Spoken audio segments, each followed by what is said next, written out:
அனைவருக்கும்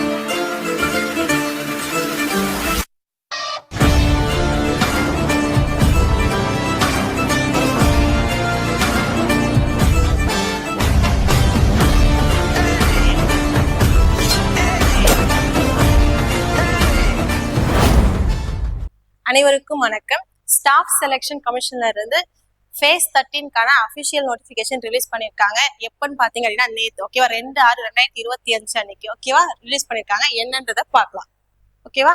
என்னில இருந்து எந்த டேட்டுக்குள்ள அப்ளை பண்ணலாம் இந்த எக்ஸாமுக்கு அப்படின்னு பாத்தீங்க அப்படின்னா 2/6/2025 இருந்து 23/6/2025 வரைக்கும் நம்ம என்ன பண்ணலாம் அப்படின்னா இந்த எக்ஸாமுக்கு நம்ம அப்ளை பண்ணலாம் ஓகேவா. எந்த டேட் வரைக்கும் லாஸ்ட் டைம் அப்படின்னு பாத்தீங்க அப்படின்னா 23/6/2025 நம்ம என்ன பண்ணிக்கலாம் அப்படின்னா அப்ளை பண்ணிக்கலாம் ஓகேங்களா. அடுத்தது ஏதாச்சும் நம்ம பேமெண்ட் பண்ணணும் அப்படின்னா அதுக்கு ஒரு நாள் எக்ஸ்டெண்ட் பண்ணி 24/6/2025 வரைக்கும் டைம் கொடுத்துருக்காங்க. அப்புறம் நம்ம அப்ளை பண்ணிட்டோம். அதுல ஏதாச்சும் நம்ம கரெக்ஷன் இருந்துச்சு அப்படின்னா அந்த கரெக்ஷன் ஓகேவா, ஏதாச்சும் நம்ம தப்பா அப்ளை பண்ணிட்டோம்னா அதை கரெக்ஷன் பண்ணிக்கிறதுக்கு டைம் பாத்தீங்கன்னா 28/6/2025 இருந்து 30/6/2025 வரைக்கும் ஓகேவா. இந்த 2 நாள் நம்ம என்ன பண்ணிக்கலாம்னா ஏதாச்சும் நம்ம தப்பு பண்ணிட்டோம் அப்ளை பண்ணும்போதுனா அதை நம்ம என்ன பண்ணிக்கலாம் திருத்திக்கலாம் ஓகேவா. அடுத்தது பாத்தீங்க அப்படின்னா எக்ஸாம் டேட்டுமே என்னைக்கு அப்படின்றத அவங்க இந்த நோட்டிபிகேஷன்லயே மென்ஷன் பண்ணிட்டாங்க. 24 ஜூலைல இருந்து 4 ஆகஸ்ட் வரைக்கும் ஓகேவா நம்மளோட எக்ஸாம் நடக்க போகுது ஓகேவா. அடுத்தது ஏதாச்சும் நமக்கு டவுட் இருந்தது அப்படின்னா நம்ம இந்த நம்பருக்கு கால் பண்ணி என்கொயரி பண்ணிக்கலாம். அப்ப எக்ஸாம் டேட் என்னைக்குன்னு பாத்தீங்கன்னா ரொம்ப நாளா இல்ல, நெக்ஸ்ட் மந்த் ஓகேவா 24 ஜூலைல இருந்து 4 ஆகஸ்ட் வரைக்கும் இருக்க போகுது ஓகே. அடுத்தது எந்தெந்த ஏஜ் ஓகேவா, ஏஜ் லிமிட் என்ன அப்படின்றது அவங்க தெளிவா கொடுத்துருக்காங்க. இது கொஞ்சம் டிஃப்ரெண்டான எக்ஸாம். நம்ம இது வரைக்கும் எஸ்எஸ்சில எஸ்எஸ்சி ஜிடி சிஜிஎல் சிஹெச்எஸ்எல்னு சொல்லிட்டு ஒரு போஸ்டிங்க்கு அவங்க என்ன பண்ணுவாங்க அப்படின்னா நோட்டிபிகேஷன் கொடுப்பாங்க. அந்த எக்ஸாம் மட்டும் தான் நம்ம என்ன பண்ணலாம் ப்ரிப்பேர் பண்ணி எக்ஸாம் எழுதுவோம். ஆனா இந்த நோட்டிபிகேஷன் இந்த ஃபேஸ் 13ன்றது நிறைய வகையான ஓகேவா கிட்டத்தட்ட 365 வகையான போஸ்டிங்கான ஓகேவா ஜாப்கான வேகன்சி அவங்க நோட்டிபிகேஷனை கொடுத்துருக்காங்க. மொத்தமா பாத்தீங்க அப்படின்னா 2000க்கும் மேற்பட்ட வேகன்சிஸ் இருக்கு. மொத்தம் இதுல எத்தனை வகையான ஜாப் இருக்குன்னு பாத்தீங்கன்னா அதுதான் இங்க ரொம்ப ட்விஸ்டான ஒரு விஷயம். 365 வகையான ஜாப்ஸ் இருக்கு. அப்ப இது எல்லாத்துக்கும் ஒரே எக்ஸாம் தானா, ஒரே குவாலிபிகேஷன் தானா, ஒரே ஏஜ் லிமிட் தானா அப்படின்னா ஒவ்வொரு ஜாப்க்குமே எல்லா குவாலிபிகேஷனுமே வேற வேறையா இருக்கும். அப்ப நாம என்ன பண்றது அப்படின்றது இதுல தெளிவா பார்க்கலாம் ஓகேவா. அப்ப அவங்க ஏஜ் லிமிட் கொடுத்துருக்காங்க. இதுல நாம எந்த ஏஜ் லிமிட்ல இருக்கோமோ அதை பொறுத்து நம்ம என்ன பண்ணிடலாம் அப்படின்னா அப்ளை பண்ணலாம். மினிமமா பாத்தீங்கன்னா 18 இயர்ஸ்ல இருந்து மேக்சிமமா 42 இயர்ஸ் வரைக்கும் இருக்கு. இதுல இந்த 42 இயர்ஸ்ன்றது எல்லா ஜாப்க்குமே 42 இயர்ஸ் வரைக்கும் ஏஜ் லிமிட் இருக்குமானா கிடையாது. ஒரு ஜாப்க்குமே ஏஜ் லிமிட்ன்றது மாறும் சரிங்களா. அப்ப நாம இதுக்குள்ள இருந்தோம் அப்படின்னா நம்ம அப்ளை பண்ணிக்கலாம் ஓகேவா. அடுத்தது ஓகேவா ரிலாக்ஸேஷனும் இருக்கு. ஒரு கேட்டகரிக்கும் ரிலாக்ஸேஷன் பத்தி அவங்க நோட்டிபிகேஷன்ல தெளிவா கொடுத்துருக்காங்க. அடுத்தது பாத்தீங்கன்னா முக்கியமான விஷயம் எக்ஸாம் பேட்டர்ன் எப்படி இருக்கும் ஓகேவா. மோஸ்ட்லி எல்லா நோட்டிபிகேஷன் வருது அப்படின்னா முதல்ல நமக்கு என்ன தோணுன்னா அப்ப அந்த எக்ஸாம் பேட்டர்ன் அதோட சிலபஸ் என்ன, நம்ம அப்ளை பண்ணலாமா வேணாமா அப்படின்றத நம்ம யோசிப்போம் ஓகேவா. இங்க பாத்தீங்கன்னா exam pattern okay. Exam pattern பாருங்க, நமக்கு தெரிஞ்ச எஸ்எஸ்சி ஆல்ரெடி ப்ரிப்பேர் பண்ணிட்டு இருக்கீங்க, எஸ்எஸ்சிக்கான எக்ஸாம்ஸ்க்கு தான் ஆல்ரெடி ப்ரிப்பேர் பண்ணிட்டு இருக்கீங்க அப்படின்னா உங்களுக்கு தெரிஞ்ச நீங்க ஆல்ரெடி பிராக்டிஸ் பண்ணி வச்சிருக்க பேட்டர்ன் தான். கொஸ்டின்ஸ் மட்டும் தான் வேரி ஆகுதே காண்டி, ஆனா சேம் அதே சப்ஜெக்ட் தான். எந்த சப்ஜெக்டும் புதுசா இந்த எக்ஸாம் ஃபேஸ் 13க்கு கிடையாது ஓகேவா. ஓகேவா இங்க பாருங்க ஜெனரல் இன்டெலிஜென்ஸ் ரீசனிங்ல இருந்து 25 கொஸ்டின், ஜெனரல் அவேர்னஸ் ஓகேவா நம்ம ஜிகே படிப்போம் அதுல இருந்து 25 கொஸ்டின். அடுத்து பாத்தீங்கன்னா மேத்ஸ் ஓகேவா குவான்டிடேட்டிவ் ஆப்டிடியூட்ல இருந்து 25 கொஸ்டின். அடுத்து பாத்தீங்கன்னா இங்கிலீஷ்ல இருந்து 25 கொஸ்டின். மொத்தமா அப்ப எத்தனை கொஸ்டின் பாத்தீங்க அப்படின்னா 100 கொஸ்டின் ஓகேவா.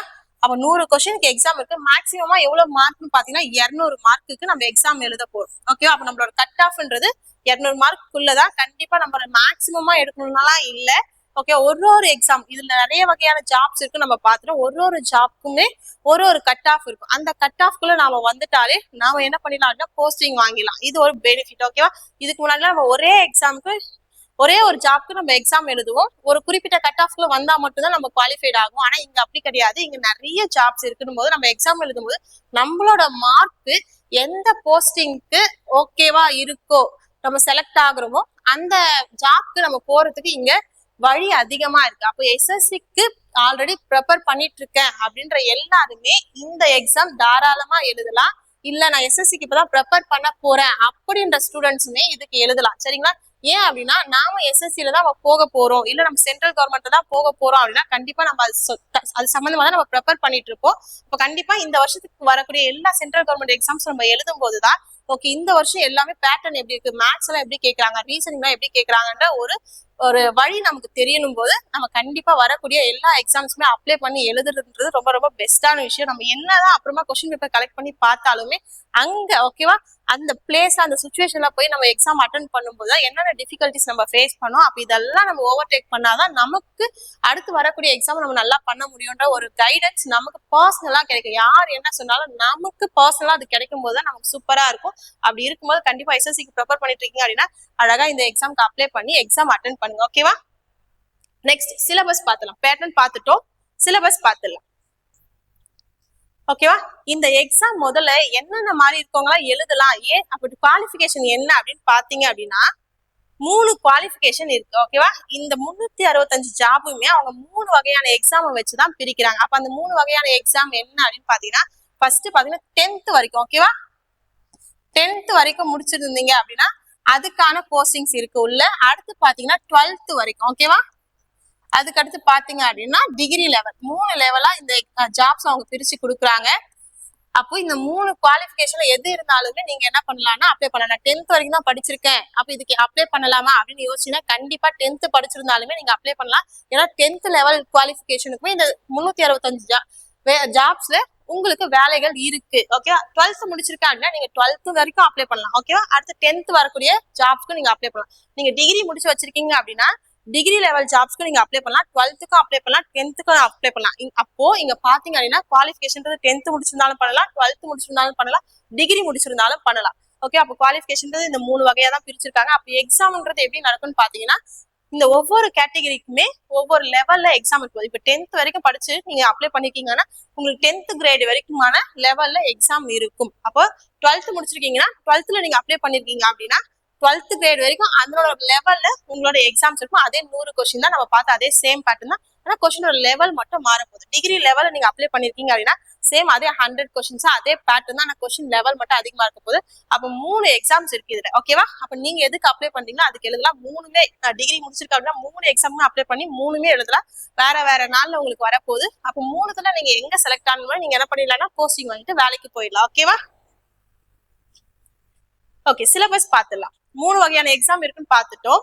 மெட்ரிகுலேஷன் லெவல் அப்படின்னா 10th லெவலுக்கான சிலபஸ். ஓகேவா? 10th லெவல் வரைக்கும் முடிச்சிருந்தாலும் நம்ம எக்ஸாம் எழுதலாம்னு பார்த்தோம் இல்லையா, அதுக்கான சிலபஸ். ஓகேவா? அதே ரீசனிங், ஜிகே, அடுத்து பாத்தீங்கன்னா குவான்ஸ், ஓகேவா, அதாவது மேத்ஸ், அடுத்து பாத்தீங்கன்னா இங்கிலீஷ். சேம் அதே ஜிடியோட சிலபஸ் தான், எதுவும் பெருசாலாம் இல்லை, அதே சேம் தான். எந்த அட்வான்ஸ் மேக்ஸ் டாபிக் இல்லாம அரித்மெட்டிக் மட்டும் தான் இருக்கு. இது ஈஸி லெவலா இருக்கும். 10th வரைக்கும் முடிச்சிருக்கீங்க அப்படின்னா தாராளமா இந்த எக்ஸாம் அப்ளை பண்ணி நீங்க எழுதலாம். ஓகேவா? அடுத்து பாத்தீங்க அப்படின்னா higher secondary level. Okay, 12th வரைக்கும் முடிச்சிருந்தா எழுதலாம்னு பார்த்தோமா, அவங்களுக்கான சிலபஸும் அதே 4 டாபிக் தான் இருக்க போது. உள்ள கொஞ்சம் கேட்கக்கூடிய கொஸ்டின்ஸோட லெவல் அதிகமா இருக்கும். மேக்ஸ்ல பாத்தீங்கன்னா ஒரு சில டாபிக்ஸ் எல்லாம் ஓகேவா இங்க இருக்கக்கூடிய ஒரு சில அல்ஜிப்ரா, ஜியோமெட்ரி இந்த டாபிக்ஸ் எல்லாம் அதிகமா இருக்க போகுது. ஓகே, அட்வான்ஸ் மேக்ஸ் ஆட் ஆகி இருக்க போகுது. ஆனா சேம் அதே 4 சப்ஜெக்ட் மட்டும்தான். அடுத்து பாத்தீங்கன்னா டிகிரி லெவல். ஓகேவா? டிகிரி லெவலுக்கும் இருக்க போது.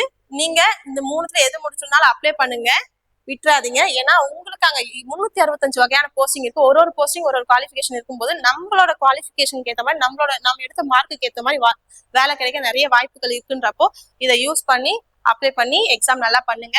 All the best.